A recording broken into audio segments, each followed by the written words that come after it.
போலி திராவிடரா? மோடி திராவிடர்களுக்கு இடம் இல்லைன்னு சொல்லியிருக்காரு. உண்மை திராவிடர்கள் யாரும் இருக்காங்களா?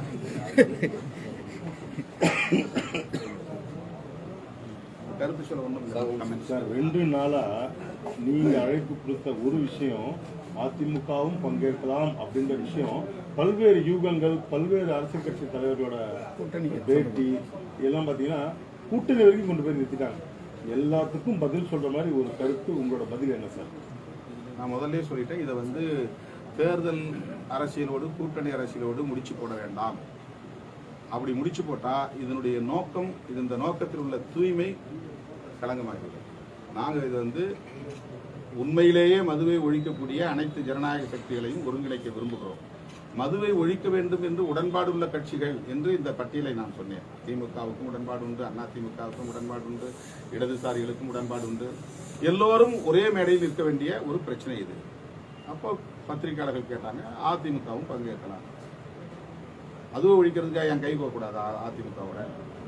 ஈழத்தமிழர் பிரச்சனைக்காக நாங்கள் திமுக கூட்டணியில் இருக்கும்போதே அதிமுக சசிகலா நடராஜன் அவர்களோடும், பழ நெடுமாறன் அவர்களோடும், பாமக நிறுவனர் ராமதாஸ் அவர்களோடும், அந்த கூட்டணியில் உள்ள தலைவர்களோடும் நான் கை கோர்த்தேன். அப்போ நான் திமுக கூட்டணியில் தான் இருந்தோம். இந்த கூட்டணியில் இருக்கிறவங்க எங்களை வந்து தப்பா நினைப்பாங்க நான் கருதில்லை. அவங்க வந்து திமுக கூட்டணியில் இருக்கிறவங்களை சேர்த்துக்க கூடாதுன்னு தயங்கினாங்க. நான் விடலை. நான் ஈழத்தமிழர் பிரச்சனைக்காக நான் நிற்கிறேன். எனக்கு கூட்டணி பெருசு இல்லை. திமுக என்ன எப்படி நினைச்சாலும் பரவாயில்லை. ஆனால் நான் ஈழத்தமிழர் பிரச்சனைக்காக உங்களோட நிற்கிறேன்னு அன்னைக்கு நான் நின்னேன். 2009 தேர்தல் வந்தப்ப நாங்கள் இருந்த கூட்டணியிலே தொடர்ந்து. அவ்வளோதான். ஒரு கூட்டணி விட்டு நான் தாவலை. நாங்கள் ஏற்கனவே 2006 உள்ளாட்சி தேர்தலில் இருந்து திமுக கூட்டணியில் இருந்தோம். 2009 ஈழத்தமிழர் பிரச்சனை வந்த நேரத்தில் நான் தனியாக போய் உண்ணாவிரத போராட்டத்தில் இருந்தோம். நான் எல்லா கட்சியும் கூப்பிட்டு பார்த்தா யாரும் வரல. உண்ணாவிரதம் இருப்போம் வாங்கன்னு பாமக உட்பட கடைசி வரலும் போய் உட்காந்து நாங்கள் கெஞ்சி பார்த்தோம். ஒரு கட்சிக்கு ஒருத்தர் உட்காருவோம், நம்ம உண்ணாவிரதம் சாகுமுறை உண்ணாவிரதம். யாருமே ஒத்துழைக்கல. எல்லாம் பொங்கல் கொண்டாடி இருந்தாங்க. நான் மட்டும் போய் சாகுமுறை உண்ணாவிரதம் இருந்தேன். 4 நாள் தான் இருக்க முடிஞ்சது. அதுக்கு பிறகு மருத்துவர் ராமதாசுடைய வேண்டுகோளை ஏற்று தான் நான் அந்த போராட்டத்தை முடித்தேன். அதற்கு பிறகு அவங்க என்னை விட்டுட்டு, ஏன்னா நான் திமுக கூட்டணியில் இருக்கிறேன்னு என்னை விட்டுட்டு அவங்க தனியாக ஆர்கனைஸ் ஆகி போனாங்க. நான் சொன்னேன், ஈழத்தமிழர் பிரச்சனைகளை விடுதலை சிறுத்தைகள் வந்து தொடர்ந்து போராடிட்டு இருக்கிறோம். எங்களுக்கு கூட்டணி முக்கியம் இல்லை, தேர்தல் அரசியல் முக்கியம் இல்லை. நான் அவங்களோட இணைந்து வேலை செய்யணும். நாங்களே இணைந்து வேலை செய்வோம். கிட்டத்தட்ட 1.5 வருஷம் அவங்களோட இணைந்து போனோம். தேர்தல் நேரத்தில் நாங்கள் மறுபடியும் திமுக கூட்டணி அதே கூட்டணியில் தான் இருந்தோம். அதே கூட்டணியில் தொடர்ந்தோம். அந்த மாதிரி வந்து ஒரு கூட்டணியில் இருந்தால் இன்னொரு கூட்டணி எடுக்கிற நல்ல பிரச்சனையில் பேசக்கூடாது, கைகோக்கக்கூடாதுங்கிறதெல்லாம் வந்து தவறான ஒரு அணுகுமுறை. அதனால நாங்கள் வந்து இந்த மது ஒழிப்புக்கு வந்து உண்மையிலேயே அதிமுக மதுக்கடையில் மூடணும்னு நினைச்சா வரட்டும், மேடையில் பேசட்டும். அதில் எங்களுக்கு ஒன்றும் ஆட்சேபனை கிடையாது. பாமகவும் பாஜகவும் நாங்கள் வேண்டாம்னு சொல்றது காரணம் அடிப்படையிலே அவங்க வந்து ரொம்ப ஃபண்டமெண்டலிஸ்ட். அவங்களுக்கு வந்து எந்த சூழலிலும் சாதியமும் மதத்தையும் விட முடியாது. அவங்க எல்லாத்துலேயும் சாதிய மதத்தையும் அரசியல் ஆதாயத்துக்கு பயன்படுத்தக்கூடியவர்கள் அப்பப்போ ப்ரூவ் பண்ணிட்டாங்க. அதில் வந்து அவங்க ஒரு டெமோக்ராட்டிக்காக இல்லை. அதனால நாங்கள் வந்து ஒரு நிலையான முடிவாக எடுத்துட்டோம். எந்த காலத்திலும் பாட்டாளி மக்கள் கட்சியோடும் பாரதிய ஜனதாவோடும் எங்களால் வந்து இணைந்து செயல்பட முடியாது. ஒரு கட்டத்தில் பாமகவோட நாங்கள் இணைஞ்சோம். எங்களோட வந்து கடுமையான முரண் இருந்த காலத்திலும் கூட தமிழ் பாதுகாப்பு இயக்கத்தில் சேர்ந்து நாங்கள் வந்து கைகோர்த்து பயணித்து பார்த்தோம். 2011 சட்டமன்ற தேர்தலில் கூட்டணியில் இருந்து பார்த்தோம். 2011 தேர்தலில் அவர் எதிர்பார்த்த பலன் கிடைக்கலன்னா உடனே அவர் ஸ்டாண்டை மாற்றிட்டார். உடனே விசிகாவுக்கு எதிராக, திருமாவளவனுக்கு எதிராக பேசினாதான் நம்ம சாதி சனத்து ஓட்டை வந்து கன்சால்டேட் பண்ண முடியுது. அவர் ஒரு கணக்கு எடுத்து சோசியல் இன்ஜினியரிங்கிற பேரில் விசிகாவுக்கு எதிரான அரசியல் அவர் கையில் எடுத்தார். எல்லாமே அவர் தான். சேர்ந்ததும் அவர் தான், விலகினதும் அவர் தான், எதிர்த்ததும் அவர் தான். நாங்கள் வந்து அதுக்கு ஒத்துழைப்பு கொடுத்தோம். அப்போ அதில் வந்து 2011 வந்து ரிசல்ட் 33 தொகுதியில் இன்னும் 3 தொகுதி தான் ஜெயிச்சாங்க. 30 தொகுதியில் தோற்று போயிட்டாங்க. திமுக, விசிகா, பாமக நார்த்தில் இந்த 3 கட்சி சேர்ந்தா போதும் ஸ்வீப் வரும்னு கணக்கு போட்டாங்க. ஸ்வீப் வரல. அதுக்கு வெவ்வேறு காரணங்கள். ஆனால் அவர் என்ன நினைச்சிட்டாருன்னா, விசிகாவோட சேர்ந்ததுனால வன்னியர் ஓட்டு கிடைக்கல, அதனால இனிமேல் நம்ம விசிகாவோட சேரக்கூடாது, விசிகாவை எதிர்த்தாதான் இனிமேல் நம்ம வந்து சொந்த சாதி வாக்குகளை திரட்ட முடியும் அப்படின்னு கணக்கு போட்டு தான் தருமபுரியை வந்து டார்கெட் பண்ணி அடித்தாங்க. வெறுப்பு அரசியலை விதைச்சாங்க. அது சோசியல் இன்ஜினியரிங் அவங்க வந்து அந்த வார்த்தையை பயன்படுத்தாங்க. இது அவங்க எடுத்த நிலைப்பாடு.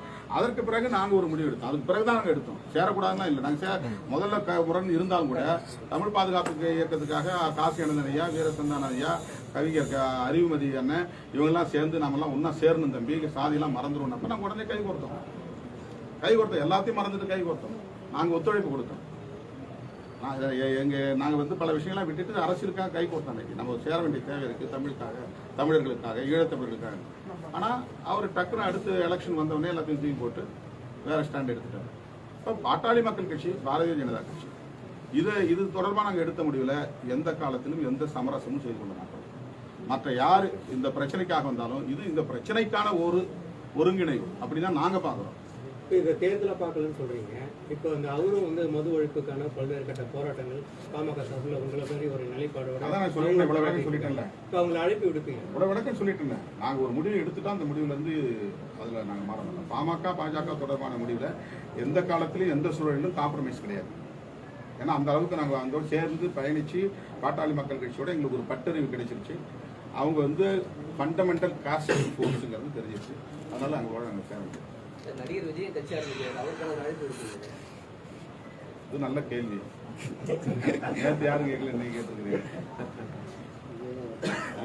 அதான் அவருக்கும் மது ஒழிப்பில் உடன்பாடு இருக்கும் இல்லையா, கட்டாயமாக அவங்க வராங்க. தமிழகத்தில் இப்போ வந்து இருமொழி கொள்கைகள் வந்து ஒரு பெரிய சர்ச்சையாக பேசப்பட்டு இருக்கு.